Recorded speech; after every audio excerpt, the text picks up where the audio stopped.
بسم اللہ الرحمن الرحیم۔ طلبہ، یہ آج سورۃ الاحقاف کا پہلا درس ہے۔ سورۃ الاحقاف، دیکھو احقاف یہ حق فن کی جمع ہے، اور حق فن ریت کے اس ٹیلی کو کہتے ہیں جو کہ مستطیل ہو، اور چونکہ احقاف یہ یمن میں ایک وادی کا نام ہے، اور قوم عاد کا مرکزی مقام احقاف تھا۔ یہ حضرموت کے شمال میں اسی طرح واقع ہے کہ اس کے مشرق میں عمان اور شمال میں ربع خالی واقع ہے، جسے صحرائے اعظم الدنیا بھی کہا جاتا ہے۔ پھر جو زمانے میں پھر جو قدیم زمانہ تھا اس وقت حضرموت اور نجران کے درمیانے حصے میں عاد ارم یعنی عاد اولا کا مشہور قبیلہ آباد تھا، جس کو اللہ رب العزت نے اس کے نافرمانی کے پاداش میں آندھی کی وجہ سے آندھی جب آئی تو آندھی کے عذاب میں، اور اللہ تعالیٰ نے وہ آندھی کا عذاب ان کے اوپر بھیج دیا اور ان کو نیست و نابود کر دیا۔ تو چونکہ اس صورت میں آگے ان کا تذکرہ ہے، اس وجہ سے اس صورت کو سورۃ الاعراف کہا جاتا ہے۔ تعارف میں ہم اس صورت کے جو کل 4 رکوع ہے اور 35 آیاتیں ہیں اور 750 کلمات ہیں اور 2709 حروف ہیں، اور ابن عباس اور ابن زبیر رضی اللہ عنہما سے روایت ہے کہ وہ فرماتے ہیں کہ یہ صورت مکہ مکرمہ میں نازل ہوئے۔ بعض حضرات فرماتے ہیں کہ اس میں جو نا 10ویں نمبر جو آیات ہے قل ارائیتم ان کان من عند اللہ، یہ مستثنیٰ ہے، اور وہ فرماتے ہیں کہ یہ مدینہ میں ہجرت کرنے کے بعد یہ صورت یہ آیاتیں نازل ہوئی۔ بہرحال اکثر مفسرین فرماتے ہیں کہ یہ صورت مکہ میں نازل ہوئی۔ اب اس صورت میں 4 رکوع ہے، تو مضامین کا مختصراً خلاصہ یہ آپ ذہن میں رکھ لیجئے کہ پہلے رکوع میں کائنات کے تخلیق کا مقصد اور منکرین کی تکذیب اور افتراء کا بیان ذکر ہے۔ دوسرے رکوع میں کفار کی ذہنیت، والدین کے حقوق یعنی والدین کے حقوق اور جو اور نافرمان یعنی پھر کافروں وغیرہ اور نافرمان اولادوں کا حال مذکور ہے، اور تیسری رکوع میں قوم عاد کا حال اور پھر ان کا انجام مذکور ہے، اور آخری چوتھے رکوع میں جنات کا قرآن سننا اور کفار کے احوال مذکور ہے۔ یہ اس صورت کا مختصراً خلاصہ تھا۔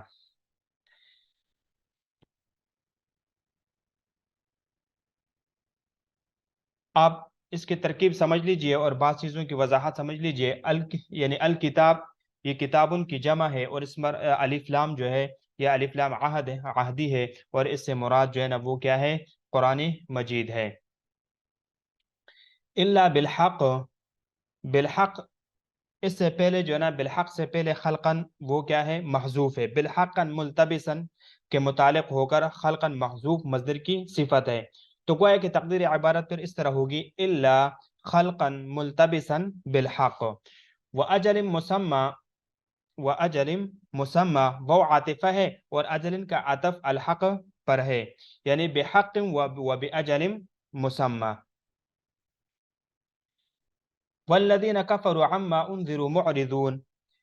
والذین موصول اور کفروا موصول صلہ مل کر یہ مبتدا ہے، اور آگے جا کر آخر میں معرضون یہ اس کی کیا ہے؟ خبر ہے، اور عما انذرون جو والذین کفروا اور معرضون کے بیچ میں جو واقع ہے عما انذروا، تو یہ معرضون کے متعلق ہے، اور عما میں جو ما ہے یہ ما موصولہ ہے، لیکن یہاں پر پھر اشکال ہوتا ہے کہ اگر یہ ما موصولہ ہو تو پھر اس کے اندر پیچھے جو انذروا معرضون میں ایک ضمیر ہونا چاہیے کہ جو عما کے اصطلاح کی طرف راجع ہو، تو بہرحال اس کا جواب یہ دے کہ معرضون میں ہو ضمیر معذوف ہے، کہ جو عما میں جو ما موصول ہے اس کی طرف وہ ضمیر راجع ہو رہی ہے۔ قل ارائیتم ما تدعون، ارائیتم یہ اخبرونی کے معنی میں ہے، اور اسی طرح تدعون یہ تعبدون کے معنی میں ہے۔ ارائیتم کا مفعول اول جو ہے نا وہ ما تدعون ہے، اور ارونی کا جو مفعول اول ہے وہ یا ضمیر ہے۔ اب یہاں پر یہ جو مادہ خلقو ارائیتم یہ چاہ رہا ہے کہ یہ اس کے لیے مفعول ثانی ہو، اور ارونی بھی اس کا یہ تقاضا کر رہا ہے کہ ماذا خلقو اس کے لیے مفعول ثانی ہو، تو گویا کہ یہ متنازع فعلین کے قبیل سے، جس کی تفصیل وغیرہ وہ آگے جا کے شرح جامی وغیرہ میں آپ حضرات پڑھیں گے۔ ایتونی بکتاب من قبل، ایتونی یہ بھی جملہ جناب شروع میں قل، یہ جو قل سے یہ کیا ہے، اس کے لیے مقولہ ہے، اور من قبل یہ کتاب کی صفت ہے، یہ بکتابن کے لیے، یہ من قبل اس کے لیے صفت ہے، اور یہ بھی ہو سکتا ہے کہ من قبل ہذا یہ کائنن محذوف کے متعلق ہو کر بکتابن کی صفت ہے، اور بکتابن ایتونی کے متعلق ہے، وہ اثارتن کتاب پر معطوف ہے، اور یہ اثارتن یہ کتاب کے اوپر اس کی عطف ہو رہا ہے۔ ان کنتم صادقین شرط ہے، اس کی جزا فأتونی معذوف ہے، اور صادقین جو ہے یہ اس کنتم کے لیے خبر ہے۔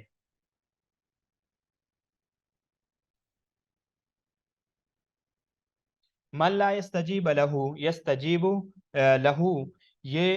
جملہ ہو کر یدعو کا مفعول بھی ہے، یہ جو یدعون ہے اس کے لیے من لا یستجیب لہو الی یوم القیامت، یہ پورا جملہ ہو کر یہ یدعو کے لیے مفعول بھی بن رہا ہے۔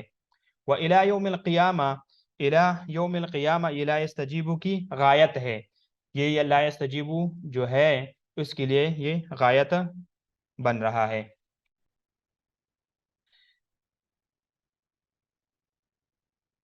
اب ترجمے کو دیکھ لیجئے۔ حامیم یہ حروف مقطعات میں سے اس کا معنی اور مراد اللہ رب العزت ہی جانتے ہیں۔ تنزیل الکتاب اس کتاب کا اتارنا، من اللہ اللہ رب العزت کی طرف سے، العزیز جو بڑے زبردست ہے، الحکیم بڑے حکمت والے ہیں۔ ما خلقنا السماوات والارض نہیں پیدا کیا ہم نے السماوات آسمانوں کو، والارض اور زمین کو، وما بینہما اور جو کچھ ان دونوں کے درمیان میں ہے، الا بالحق مگر با مقصد اور کسی مقصد کے لیے ہم نے اس کو بنایا، وَأَجَلٍ مُسَمَّى اور مقررہ وقت کے لیے، وَالَّذِينَ كَفَرُوا اور جن لوگوں نے انکار کیا، کفر کیا، عَمَّا أُنذِرُوا جس بات سے وہ ڈرائے گئے، مُعْرِضُونَ منہ پھیرنے والے ہیں۔ قل اب پیغمبر علیہ السلام سے خطاب ہے کہ آپ ان سے پوچھئے، ارأیتم بتاؤ، ما تدعون جن کو تم پکارتے ہو، من دون اللہ اللہ رب العزت کے علاوہ، ماذا خلقوا تو ان لوگوں نے کیا پیدا کیا ہے، من الارض زمین میں، ام لہم شرکن یا ان کے لیے کوئی شریک ہے، ساچا ہے، یا کوئی ان کا مددگار ہے، فی الارض فی السماوات آسمان میں۔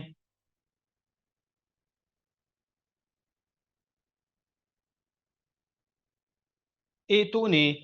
لاؤ تم میرے پاس، بکتاب کوئی کتاب، من قبل ہذا اس سے پہلے کی، او آثارت یا کوئی منقول بات، من علم علم کی، ان کنتم اگر ہو تم صادقین سچے، ومن اضل ممن اور کون زیادہ گمراہ ہے اس سے جو یدعو پکارتا ہے، من دون اللہ اللہ کے علاوہ، من لا یستجیب لہو تو اس کو جواب نہیں دیتا، لہو اس کو، الی یوم القیامت قیامت کے دن تک، وہم عن دعائہم اور وہ ان کے پکار سے غافل ہے، بے خبر ہے، وہ ان کی پکار ہی نہیں سنتا۔ وَإِذَا حُشِرَ النَّاسُ كَانُوا لَهُمْ أَعْدَاءَ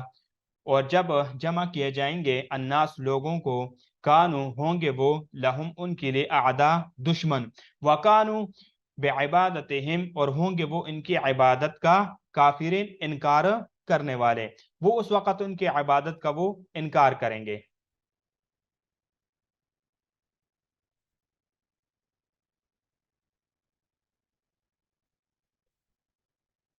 اب اس کی وضاحت دیکھو، سمجھ لیجئے، تنزیل الکتاب من اللہ العزیز الحکیم، ما خلقنا السماوات والارض وما بینہما الا بالحق، یہ کتاب اتاری ہوئی ہے اللہ رب العزت کی طرف سے جو عزیز ہے، حکیم ہے، ہم نے نہیں پیدا کیا آسمانوں کو اور زمین کو مگر حق کے ساتھ اور ایک میعاد معین کے لیے، اور جن لوگوں نے کفر کیا اور اس چیز سے اعراض کیے ہیں جس سے ڈرائے گئے، یعنی حکمت کے ساتھ ملا ہوا ہے، وَأَجَلٍ مُسَمَّى ایک مقررہ وقت تک جس پر منتہا یعنی وہ ختم ہوں گے، وہ قیامت کا دن ہے۔ وَالَّذِينَ كَفَرُوا وَالَّذِينَ كَفَرُوا اور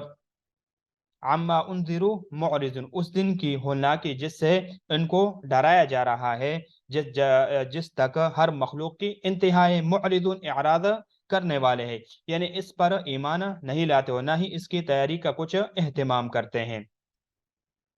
اب دیکھو تو یہ بات تو درست ہے، یعنی غیر اللہ کی عبادت کا درست ہونا کسی ایک آسمانی کتاب سے ثابت کر دو۔ اب یہاں پر ان سے یہ سوال ہے، قل ارأیتم ما تدعون من دون اللہ، کہ دیکھو یہ بات تو درست ہے، یہاں پر قل ارأیتم ما تدعون میں دیکھو ما مصدریہ ہو تو تقدیر اگر اس میں قل ارأیتم ما تدعون اگر ما ہم اس کو مصدریہ بنائیں گے تو پھر یہ عبارت یہ ہوگی، یعنی عن انذارہم ذالک اليوم، اس دن کے ڈراوے سے، یعنی قل ارائیتم آپ کہیں کہ یہ تو بتاؤ مجھے خبر دو، ما تدعون من دون اللہ، جن چیزوں کو تم اللہ تعالیٰ کو یعنی جن چیزوں کو تم اللہ تعالیٰ کے علاوہ پکارتے ہو اور اللہ کو چھوڑ کر عبادت کرتے ہو، جن بتوں کی تم پوجا کرتے ہو، ارونی ماذا خلقوا من الارض، تو مجھے یہ بات دکھاؤ اور مجھے یہ بتاؤ کہ انہوں نے کون سی یعنی چیز زمین میں پیدا کی، اگر وہ معبود ہے تو انہوں نے زمین میں جو چیزیں ہیں ان میں سے کون سی چیز پیدا کی، ام لہم شرک فی السماوات، یا ان کا آسمانوں میں کوئی شریک ہے اور حصہ دار ہے، کیا آسمانوں کی تخلیق میں اللہ تعالیٰ کے ساتھ یعنی شراکت ہے ان کا،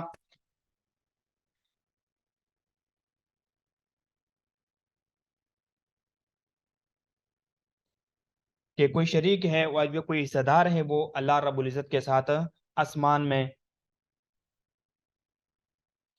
تو آپ فرما دیجئے ایتونی بکتاب، دیکھو کہ ایتونی بکتاب من قبل ہذا، میرے پاس کوئی کتاب جو اس سے پہلے کی یعنی پہلے کی ہو تو وہ میرے پاس لاؤ، یعنی اس کتاب قرآن مجید سے پہلے کی، مطلب یہ ہے کہ یہ کتاب توحید کا بول بلند کرنے والا اور شرک کا ابطال کرنے والی، اور جتنے کتابیں اللہ تعالیٰ کی اس سے پہلے اتری وہ بھی اسی طرح یعنی توحید کا بول بولنے والی ہے، کوئی ایک نازل شدہ کتاب ایسی پیش کرو جو کہ غیر اللہ کی عبادت کی درستگی کو ثابت کرے، او اثارت من علم، یا کوئی اور مضمون منقول لاؤ اولین کے علوم میں سے نقل شدہ صحیح حصہ جو تمہارے پاس باقی رہ گیا ہو تو وہ سامنے پیش کرو، ان کنتم صادقین، اگر تم سچے ہو کہ اللہ تعالیٰ نے تمہیں بتوں کی عبادت کا حکم دیا۔ تو گویا کہ سب سے بڑا گمراہ وہ کیا ہے، وہ بت پرست ہے، کہ جو اللہ رب العزت کو چھوڑ کر بتوں کی عبادت کرتے ہیں اور بتوں کی پوجا کرتے ہیں، تو سب سے بڑا گمراہ وہ ہے۔ ومن اضل ممن يدعو من دون الله من لا يستجيب له الى يوم القيامه وهم عن دعائهم غافلون، اور اس شخص سے بڑھ کر کون گمراہ ہوگا جو اللہ تعالیٰ کو چھوڑ کر ایسے معبود کو پکارے جو قیامت تک بھی اس کا کہنا نہ مانے اور ان کو ان کے پکارنے کی بھی خبر نہ ہو، الی یوم القیامہ سے ہمیشہ مراد ہے یعنی قیامت تک بھی۔ وَإِذَا حُشِرَ النَّاسُ كَانُوا لَهُمْ، اور جب